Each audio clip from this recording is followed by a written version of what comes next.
Hello friends, आज हम आप सबके लिए लाए हैं मोदू नॉवेल एक्सप्लेनेशन का पार्ट 16। डिप्टी कैप्टन ताऊ ने रात भर काम करा और कैप्टन लुओ ने अपने आप को हॉस्पिटल से भगाया। इन दोनों के सामने प्रेसिडेंट फेई ऐसे लग रहे थे जैसे कि कोई सेरेमनी में जा रहे हैं। उसने फिर से कपड़े बदल लिए थे। पहले के जैसे ही सेमी फॉर्मल ड्रेस पहनी थी उसने, जिससे वो बाहर से तमीज़दार और अंदर से पैशनेट लग रहा था। उसके बाल भी एकदम परफेक्ट थे। उसने एक मेटल फ्रेम का प्लेन चश्मा भी पहन रखा था और अपना कोलॉन भी चेंज कर लिया था। पूरी रात वो वांग जियुआन के साथ था। सुबह भी उनके स्टेटमेंट लिखाने के टाइम साथ था। कब उसको इतना रेडी होने का टाइम मिल गया पता नहीं। लो वेंजो अपने आप को सबसे ज़्यादा हैंडसम समझता था, पर सामने फेदू को ऐसे मोर की तरह पंख फैला के उसकी तरफ गलत इरादे से देखते देख उसका मन हो रहा था कि वो उसको जाकर पीट दे। वो अपने गुस्से को छुपा के अच्छे से बोलता है, मेरी टीम को जाओ हाउचिंग का एक सीक्रेट घर मिला है और उसके बेसमेंट में ऐसी चीज़ें थी जैसी तुमने कही थी। मुझे लगता है तुम लाजवाब हो प्रेसिडेंट फेई, जैसा कि एक 20 साल के एक्सपीरियंस वाले को होना चाहिए। तावरन अनकंफर्टेबल होकर बोलता है, तुम लोगों को पता नहीं पर मुझे अजीब लग रहा है। लुओवेंजन ने पॉकेट में हाथ डालकर कहा, तुम यहाँ पर क्या कर रहे हो? क्या तुम्हारी कंपनी बंद होने वाली है? मैं हेजोंगी की माँ की तरफ से इन्वेस्टिगेशन के बारे में पता करने आया हूँ। मुझे पता है कि आप सठिया गए हैं, पर मैं आपको बता दूं कि आज शनिवार है और शाम के 6 बज रहे हैं। ये काम करने का दिन और टाइम दोनों ही नहीं है। इतना बोलकर फेरू तावरान की तरफ घूमता है। भैया, अगर आप खुद से ओवर टाइम काम करो तब भी आपके बॉस को आपकी तारीफ़ करनी चाहिए। जो बॉस वीकेंड्स भूल जाता है वो घटिया बॉस है। उनसे घटिया बस वो बॉस है जो सैलरी देना भूल जाता है। लकीली ये आपको सैलरी नहीं देते। ताओरन बात को बदलकर बोलता है, चलो देखते हैं लैंगचियाओ को क्या मिला। बेसमेंट की लाइट जला के लैंगचाओ का सर झंझना उठा था। वो अपने गंदे हाथों से ही अपना चेहरा खींचने लगी। बेसमेंट एक पुरानी लाइब्रेरी की तरह बनाया हुआ था। कैबिनेट सारे एकदम सीलिंग तक थे।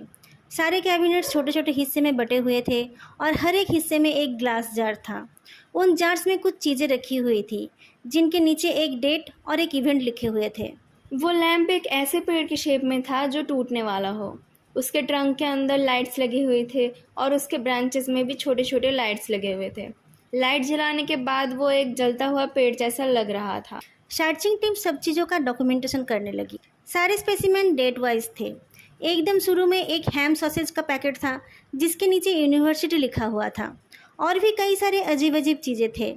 एक जार में लिखा था, खुद को आज़ाद किया। उसके अंदर एक गंदे कपड़े का टुकड़ा था। लैंगचाओ ने उस कतरन को लाइट के नीचे देखा। वो एक गंदा सा आस्तीन का टुकड़ा था जिसमें एक फ्लोरल पैटर्न था। वो जाओ हाओचांग के घर के जलने के केस के रिलेटेड फोटोग्राफ्स निकाल के देखती है। उस पागल के कपड़े का एक आस्तीन मिसिंग था। इस आस्तीन के टुकड़े का पैटर्न उस कपड़े से मैच हो रहा था। एकदम राइट साइड में जो चेक कर रहे थे उन्होंने आवाज़ लगाई, लिटिल चियाओ इधर देखो। लॉकअप में जाओ हाओचांग का हाल बुरा था, फिर भी वो सीधा बैठा था। जब लुओ वेंजो हाथ में एक फाइल लेकर अंदर आया तो उसने एरोगेंटली देखा। लुओवेंजो ने कहा, हेलो अटॉर्नी जाओ, पहले कुछ बातें क्लियर कर लो। अभी तक 24 घंटे नहीं हुए हैं, इसलिए हम बात कर सकते हैं। और किसी ने आपको लॉयर लेने से नहीं रोका है। किसी ने आपसे कन्फेशन के लिए ज़बरदस्ती नहीं की है। किसी ने आपसे बुरा बर्ताव भी नहीं किया है। ठीक कहा ना मैंने? हाँ, हमारे डाइनिंग हॉल का खाना आपको अच्छा नहीं लगा होगा, पर क्या करें, हमारे बजट में वही हो सकता है। आपको और कोई ऑब्जेक्शन तो नहीं है ना? लुओ वेंजो का एटीट्यूड देखकर जाओ हाचांग को गुस्सा आ जाता है, पर वो धीरे से बोलता है, आपको मैंने देखा है पर मैं आपका नाम नहीं जानता।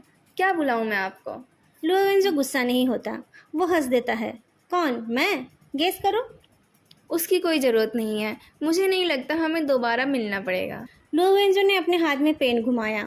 आपने आधी रात को जेमिनी बिल्डिंग में घुसकर वहाँ की सिक्योरिटी रेलिंग को डैमेज किया। उसके वजह जाओ हाचांग ने टोकते हुए कहा, मैंने पहले ही कहा था। मुझे नहीं पता था रात को कोई वहाँ आकर कूदने की कोशिश करेगा। मैंने पब्लिक इंफ्रास्ट्रक्चर डैमेज करके लोगों की जान खतरे में डाली थी। I am sorry. मैं अपॉलॉजी लेटर भी लिख दूंगा और जुर्माना भी भर दूंगा। मैं स्ट्रेस्ड था और ऐसी गैर जिम्मेदारी का काम कर दिया। मुझे मेरी सीख मिल गई है। बार बार एक ही बात बोलने की ज़रूरत नहीं है। मैंने इतने साल काम करके आपका जैसा एरोगेंट क्रिमिनल सस्पेक्ट नहीं देखा। ऑफिसर, क्या नाम है आपका? आप मुझे क्रिमिनल सस्पेक्ट नहीं कह सकते। मुझे कुछ और भी बोलना है अटॉर्नी जाओ। जो औरत उस बिल्डिंग से गिरने वाली थी, उन्होंने आपको जाओ फेंगमियान के नाम से आइडेंटिफाई किया है। आप उनके गांव से ही हो ना? वो नाम सुनते ही जाओ हाओचांग की सांसें थम गई। उसका चेहरा पत्थर के जैसे लगने लगा और उसकी आंखें जहर उगलने लगी। हमने आपका बैकग्राउंड चेक करके देखा कि आपके माँ बाप दोनों ही डिसेबल्ड थे और आपके और 3 छोटे भाई बहन भी थे। आप बहुत मुश्किल से पढ़ाई करके यूनिवर्सिटी गए। क्या आप घर में भी ऐसे ही वेस्टर्न एक्सेंट में बात करते थे? जाओ हाओचांग को देखकर लग रहा था कि वो लुओ वेंजो को पीटने वाला है। और मैंने सुना आप बहुत सालों से गांव नहीं गए। ये ठीक नहीं है। आपके गांव वालों ने कितनी मेहनत से आपका साथ दिया और आप उन्हें ही भूल गए। जाओ हाओचांग टेबल के ऊपर पंजा मारता है और उसे देखकर लग रहा था वो लुओ वेंजो के ऊपर कूद पड़ेगा। थोड़ी देर में अपने आप को शांत करके वो बोलता है, ऐसा है क्या? मैंने बहुत साल पहले गांव छोड़ दिया और मैंने अपनी पढ़ाई स्कॉलरशिप से और स्टूडेंट लोन से की है। मैंने किसी से मदद नहीं ली, पर आप लोगों को उससे क्या मतलब है? कम्युनिटी में लॉ एंड ऑर्डर के साथ साथ अच्छे संस्कार लाना भी हमारा ही काम है। इसलिए इतने सारे बड़े बड़े केसेस सॉल्व नहीं हो पाते हैं, जाओ हाओचांग ने कहा। लुओ वेंजो जाओ हाओचुंग को गुस्सा दिलाने में सफल हो गया था। उसने कहा, बड़े केस से याद आया, मुझे आपसे कुछ और भी पूछना है। चेन वन की फ़ोटो निकालकर उसने कहा, ये लड़की चेन वन कुछ दिन पहले ड्रग ओवरडोज से मर गई। ये आपके यूनिवर्सिटी में ही पढ़ती थी। जाओ हाओचांग ने ये ट्विस्ट एक्सपेक्ट नहीं करा था। उसने कहा, बड़े दुख की बात है। मरने से 2 हफ्ते पहले उसने अपनी क्लासमेट सुई यिंग को कुछ इंपॉर्टेंट एविडेंस दिया था, जिसमें फ्लावर मार्केट डिस्ट्रिक्ट के स्टाफ ब्यूरो के डायरेक्टर जनरल का इलीगल एक्टिविटी के साथ जुड़े रहने का एविडेंस था। हमने उस लड़की को कॉल किया तो उसने वो एविडेंस सबमिट कर दिया और आपका नाम लिया। जाओ हाओचांग की आंखें फड़फड़ाने लगी और घुटनों के ऊपर रखे हुए हाथों की मुट्ठियाँ टाइट हो गई। सुई यिंग ने कहा, उसने ये सब आपको बताया था। क्या ऐसा हुआ था? हाँ, मैंने वो वीडियो देखी, बहुत डरावनी थी, पर मैं वो किसे रिपोर्ट करता? उनके ऊपर वालों को? मुझे तो ये भी नहीं पता है कि आप भी उन लोगों में से ही हो या नहीं। मैं इन चीज़ों में फंसना नहीं चाहता था। क्या गलत किया मैंने? कुछ नहीं, पर उसके बाद क्या किया आपने? मैं खुद इंस्पेक्शन करने गया था। मुझे लगा वो बहुत रिस्की मामला है, इसलिए मैंने सुइंग को चुप रहने के लिए कह दिया। सुई यिंग ने बताया कि आपने एक बार कहा था कि अगर आप कभी किसी का मर्डर करोगे तो बॉडी को एक ड्रग ट्रैफिकिंग एरिया में फेंक दोगे। क्या ऐसा कहा था आपने? जाओ हाओचांग ने गहरी सांस छोड़ते हुए कहा, मैं तो सुइंग का भला चाहता था, पर पता नहीं उसने ऐसा क्यों कहा। मैंने शायद ऐसा कुछ कहा था मजाक में, पर आप लोग मजाक को भी मेरे खिलाफ यूज़ करोगे। 20 तारीख की रात आप कहाँ थे?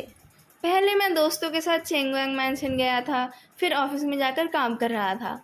आधी रात को मैं घर चला गया। ऑफिस कहाँ पर है?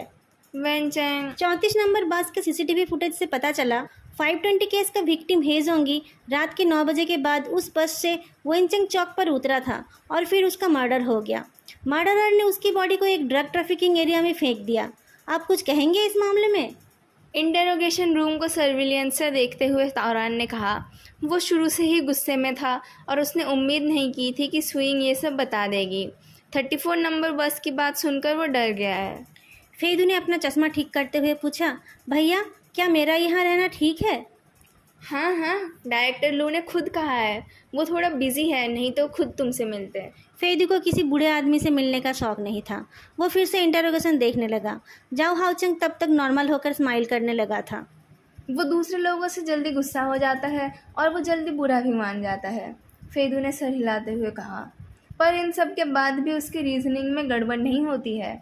ये सब ना होता तो मैं उसे ज़्यादा पैसे देकर मेरे बिजनेस में रेगुलर लीगल एडवाइज़र बना लेता। वो वेंचेंग चौक पर उतरा? जाओ हाओचंग ने पूछा। उसके बाद क्या हुआ ये आप नहीं जानते हो ना? लुओ वेंजो दुखी फेस बना लेता है। आपके पास सिर्फ एक जोक और एक बिना सर पैर का सीसीटीवी फुटेज है। उसी से आप मुझसे कन्फेस कराना चाहते हो? लुओ वेंजो ने जवाब नहीं दिया। जाओ हाओचांग हंस उठा। कैप्टन लुओ, आप ऐसे केस सॉल्व करते हो? जाओ हाओचंग को जैसे अचानक वेंजो का नाम याद आ गया। उसने अपनी कीमती घड़ी को ठोकते हुए कहा, 24 घंटे नहीं हुए पर आपके पास भी कुछ नहीं है।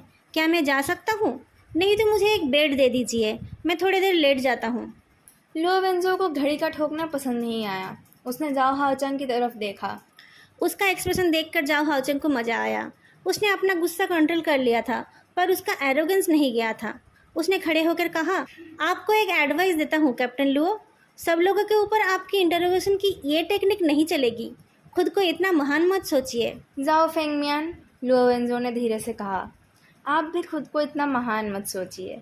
वेस्ट सबर्ब के नॉर्थ 20th टाउन में 12th फेंगचिंग वाइनरी के बेसमेंट आपके लौटने का इंतज़ार कर रहा है। जाओ हाउचेंग के चेहरे की स्माइल गायब हो गई। लुओ वेंजो ने टेबल पर अपनी उंगलियों को 2 बार ठोका। आप बता सकते हैं हेजोंगी का पुराना फ़ोन आपके घर में क्या कर रहा है? दोस्तों, अगर आपको ये वीडियो अच्छी लग रही है तो तुरंत जाके लाइक, कमेंट और चैनल को सब्सक्राइब जरूर करें। इंटरोगेशन रूम का दरवाज़ा खोलकर 2 पुलिस वाले अंदर आ गए और जाओ हाउचेंग को दोनों साइड से पकड़कर चेयर पर ढकेल दिया। एक जोड़े हैंडकफ्स चमक उठे और जाओ हाउचेंग की कीमती घड़ी के साथ उसके टकरार से एक मेटालिक आवाज़ निकली।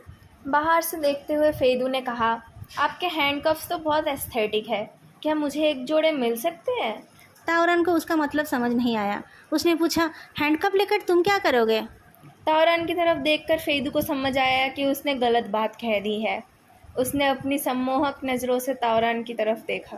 फेदू की स्माइल देखकर ताओरन समझ गया वो एक संस्कारी टाइप का आदमी है। उसे लगा जैसे उसके आंखें गंदे हो गए। उसने कहा, बेकार की बात करनी हो तो निकल जाना। फेदू चुपचाप अपने आंखों के मैजिक को कंट्रोल कर लेता है।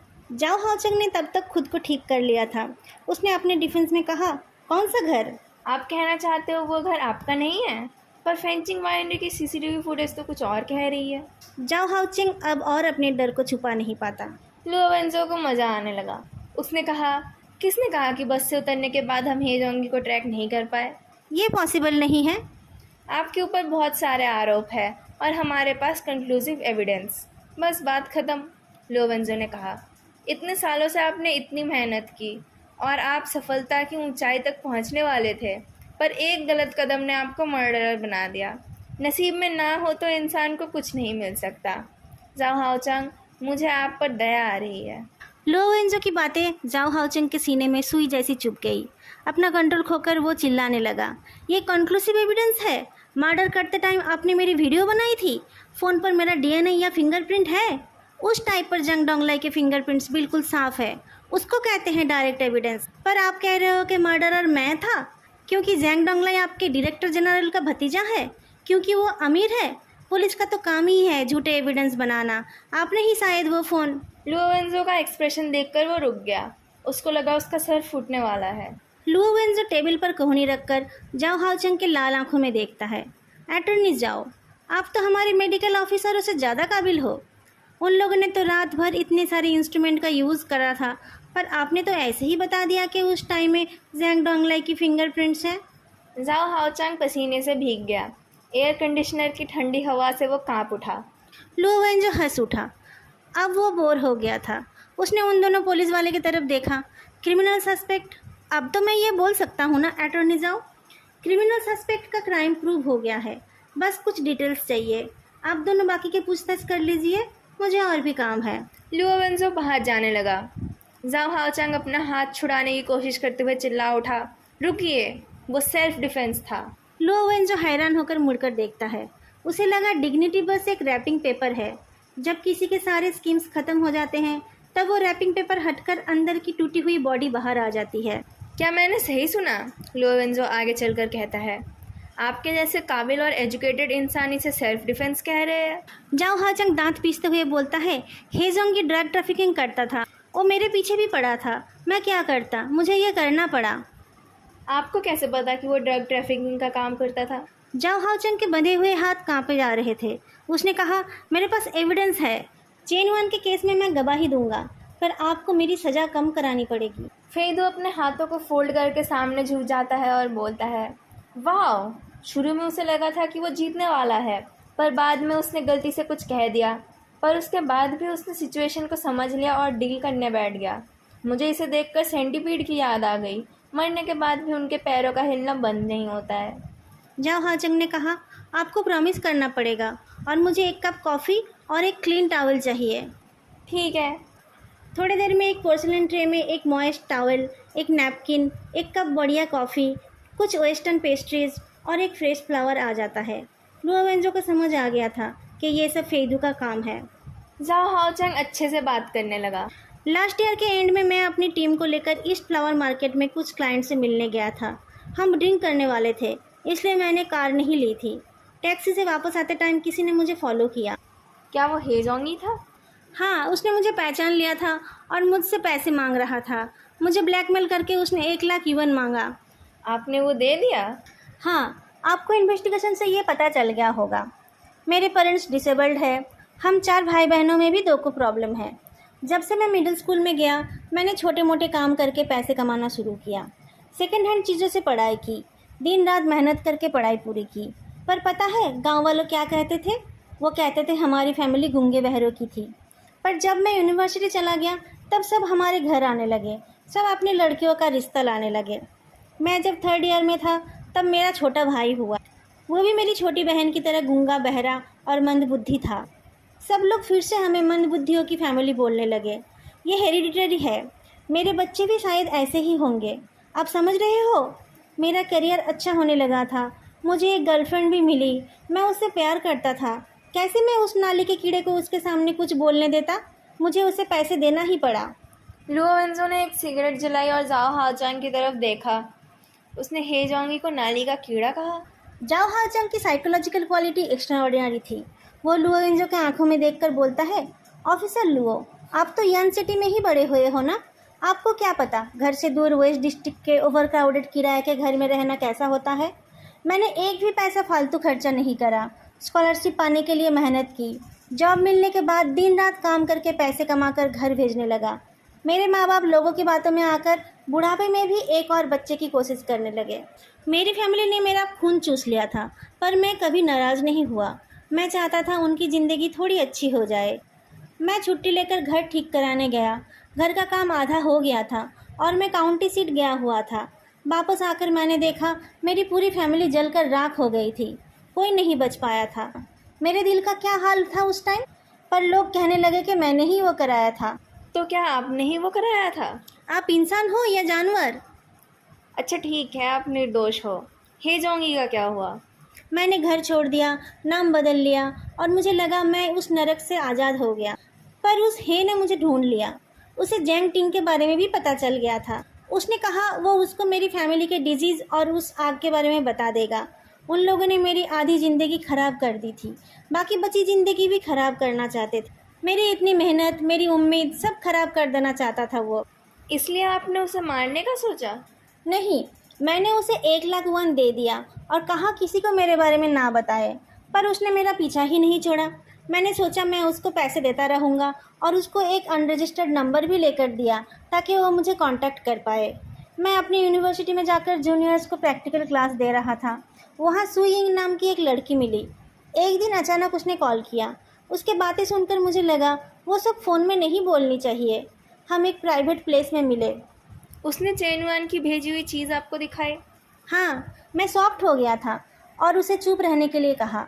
फिर मेरा मन नहीं माना तो मैं खुद चेक करने चला गया। वहाँ मैंने हीजोंगी को एक दुबले लड़के के साथ देखा। मैं शाम तक उस लड़के का पीछा करता रहा और देखा कि वो चुपके से वेस्ट गुअनजंग स्ट्रीट के पास की एक जगह पर गया। चेनवान ने उस जगह को मेंशन किया था। डिस्क्रिप्शन से लग रहा था वो मा जियाओवेई की बात कर रहा था। वो लड़का कुछ लेकर निकला और मैं उसका पीछा करता रहा। घर जाकर उसने लाइट जलाई। खिड़की के बाहर से उनका शैडो दिख रहा था। दोनों मिलकर ड्रग्स ले रहे थे और वो अपना प्रॉमिस भूलकर जांग टिंग का पीछा करता रहा। जब जांग दोंगले उसे मार रहा था तब आप थे वहाँ पर? वो मुझे दिखाकर मार खाता रहा। मुझे उसे एक फ़ोन देना पड़ा। उसने कहा था सबके पास है तो उसे भी चाहिए। लुओ वेंजो एक पेन घुमाते हुए कहता है, ये सब तो ठीक है, पर सिर्फ शैडो देखकर आप कैसे कह सकते हैं कि वो ड्रग्स ले रहा था? मैंने कहा ना मेरे पास एविडेंस है। मैंने गोल्डन ट्रायंगल लॉट पर 2 पिन होल कैमरा इंस्टॉल कर दिए थे। लुओ वेंजो और ताओरान दोनों हैरान थे। उनको कोई कैमरा नहीं मिला था। मैंने उस जगह पर कैमरा नहीं लगाया था। मैंने एक कैमरा हीजोंगी के खिड़की के बाहर लगाया और दूसरा एक पब्लिक टॉयलेट के रूफ पर। क्या शूट किया आपने? गोल्डन ट्रायंगल लॉट में हो रहे ट्रांजैक्शंस। मेरे घर के बेसमेंट में एक फ्लोर लैंप है। उसके नीचे एक सेफ है। आप चेक कर लेना, मैं सच बोल रहा हूँ। हेजोंगी बहुत चालाक था। वो अपने दोस्त को ही सामने कर देता था। 20 तारीख को उसने अपने फ़ोन के बदले ड्रग्स लिया था। उसके फ़ोन में लोकेशन चेंज करने का मैसेज भी आया होगा। लुओ वेंजो उसे देखता रहा, फिर कहा, हेजोंगी के माथे पर एक क्राफ्ट पेपर का टुकड़ा लगा हुआ था। उस रात उसके हाथ में एक क्राफ्ट पेपर एनवेलप था वो उसी का टुकड़ा था। क्या वो आपने लगाया था? हाँ, उसने मेरा पीछा चेंगोंग मैंसन तक किया था। कह रहा था पैसे वापस करना है। उसमें 20,000 युआन था। अगर उसने ड्रग्स नहीं बेचे तो उसे कहाँ से पैसे मिले थे? लियो वेंजो स्पीचलेस हो गया। अगर कोई ब्लैकमेलर अचानक से आपको पैसे वापस देना चाहे तो आपको कैसा लगेगा? वो ज़रूर कुछ और प्लान कर रहा था। वो 20,000 दे रहा था क्योंकि उसको 2 लाख चाहिए थे। ये लालची लोग पैसे छोड़कर कुछ नहीं जानते हैं। मैंने अपने आप को उससे बचाया। क्या गलत किया? आपके विचार सही है। आप अपने सेफ का कोड दे सकते हैं? हम हे जोंग क्राइम का एविडेंस चेक कर लेंगे। कोड तुरंत लैंगचियो को भेज दिया जाता है जो फेंचिंग वाइनरी पर थी और कुछ देर में वो एक कॉन्फर्मेशन टेक्स्ट भेज देती है। थैंक यू अटॉर्नी साहब। लियो वेंजो उठ खड़ा होता है। मुझे बस 2 चीज़ और कहनी है। पहली बात यह है कि हे जोंगी की ऑटोप्सी से क्लियर है कि उसने कभी भी ड्रग्स नहीं ली थी और उसका फ़ोन उसके रूममेट ने चोरी कर लिया था। दूसरी बात, अगर आप अपने रिसोर्स लगाकर हे जोंगी के खिड़की के बाहर कैमरा लगा पाए थे तो वो उसके रूम के अंदर क्यों नहीं लगाया? तब तो एक बार में ही पता चल जाता वो ड्रग्स ले रहा था या ड्रग ट्रैफिकिंग कर रहा था। जाओ हाओचंग फ्रीज हो गया। आप बहुत चालाक है। आपके जैसे एसहोल को पकड़कर मैं धन्य हो गया। ऐसे कामों में ही तो मज़ा आता है। और रही मेरे प्रॉमिस की बात, तो मैं भी एक एसहोल ही हूँ। मैं सिर्फ अपनी बीवी के सामने ही अपना असली चेहरा दिखाता हूँ। फेइदू ने कहा, वीडियो देखकर आपको पता चल जाएगा कैमरा कहाँ लगे हुए हैं। उसे कोई फ़र्क नहीं पड़ता था हेजोंगी ड्रग्स से जुड़ा हुआ था या नहीं। जब से हेजोंगी ने उसे कांटेक्ट किया था तब से ही उसने उसे ख़त्म कर देने का सोच लिया था। तावरान की आंखें बड़ी बड़ी हो गई। तुम कह रहे हो उसने हे जोंग के खिड़की के बाहर वाला कैमरा फुटेज बेनामी से वांग होंगलियांग को भेज दिया था? मुझे नहीं पता हेजोंगी कैसे उस विपर्जय से बच गया, पर जाओ हाओचंग की बातें वही इशारा कर रहा है। फेइदू ने देखा लुओ वेंजो मुंह में सिगरेट लेकर स्टिफली चलकर आ रहा था। आते आते उसने एक जैकेट डाल लिया। उसने कहा, भैया मुझे और इसमें इंटरेस्ट नहीं है, मैं जा रहा हूँ। फेदू निकल कर जाने लगा। लुए वेंजो को पार करते टाइम उसने कहा, आपने शायद अपनी कमर पर ज़्यादा जोर डाल दिया है। बड़े बुजुर्गों को अपनी सेहत पर ध्यान देना चाहिए। एक बात बताओ, लुओ वेंजो ने पूछा, तुम्हें क्या लगता है उसने ही अपनी फैमिली को मारा था? फेदू ने मॉकिंगली जवाब दिया, इतनी देर तक आपने इतने सारे टेक्निक यूज़ करे पर आपको अभी तक यही पता नहीं चला। लुओ वेंजो को खड़े रहने में प्रॉब्लम हो रही थी। उसने फेइदू के कंधे पर हाथ रख लिया। मुझे लगता है उसने सिर्फ उनको मरते हुए देखा होगा। बहुत कम क्रिमिनल ही अपनी पूरी फैमिली को मार के अपना क्रिमिनल लाइफ शुरू करता है। फेदू कुछ नहीं कहता। मैं तुम्हारे तरफ इशारा नहीं कर रहा हूँ। मैंने तुमसे माफ़ी मांग ली है ना? मेरे बाल खींच रहे हैं, कहकर फेदू अपने आप को लुओ वेंजो के पंजे से छुड़ा लेता है। फिर अपने कंधे को 2-4 बार झाड़कर वहाँ से चला जाता है। कैप्टन लुओ, एक पुलिस वाला दौड़ कर आया। हुआंग जिंगलियान वो एविडेंस देखकर डर गया। उसने वांग होंगलियांग और बाकियों के बारे में बता दिया और उसने ये भी बताया कि उन लोगों को एक पैकेज मिला था जिसमें उन लोगों के पूरे बिजनेस प्रोसेस का वीडियो था। उनको लगा कोई मोल है। चेक करने से चेन वन की बॉडी में कैमरा मिला, इसीलिए उन लोगों ने। पूछताछ करते रहो, लियो वेंजो ने कहा। पता करो किसने उस रात हे जोंगी को मैसेज किया था। लुओ वेंजो वही खड़ा होकर सोचता रहा। अचानक उसे एक हल्की खुशबू आने लगी। वो खुशबू उसके नाक से होकर कहीं और पहुंच रही थी। वो एक मेंस मूजियांग की खुशबू थी। उसे सुनकर लुओ वेंजो के दिल में कुछ कुछ होने लगा। वो चारों तरफ देखने लगा और लास्ट में अपने हाथ को सूंघा। वो स्मेल फेदू की बॉडी से उसकी उंगलियों में लग गई थी। करके लुओ वेंजो अपने हाथ घिस लेता है। सोर्स का पता चलने के बाद वो स्मेल उसे और अच्छी नहीं लगी। उसके दिल में जो हो रहा था वो भी गायब हो गया। उसको लगा उसके हार्मोन्स फालतू में वेस्ट हो गए। अगर आप लोगों को आज का ये पार्ट अच्छा लगा हो तो लाइक, कमेंट और चैनल को सब्सक्राइब करना मत भूलना। फिर मिलेंगे अगली वीडियो में। तब तक के लिए बाय।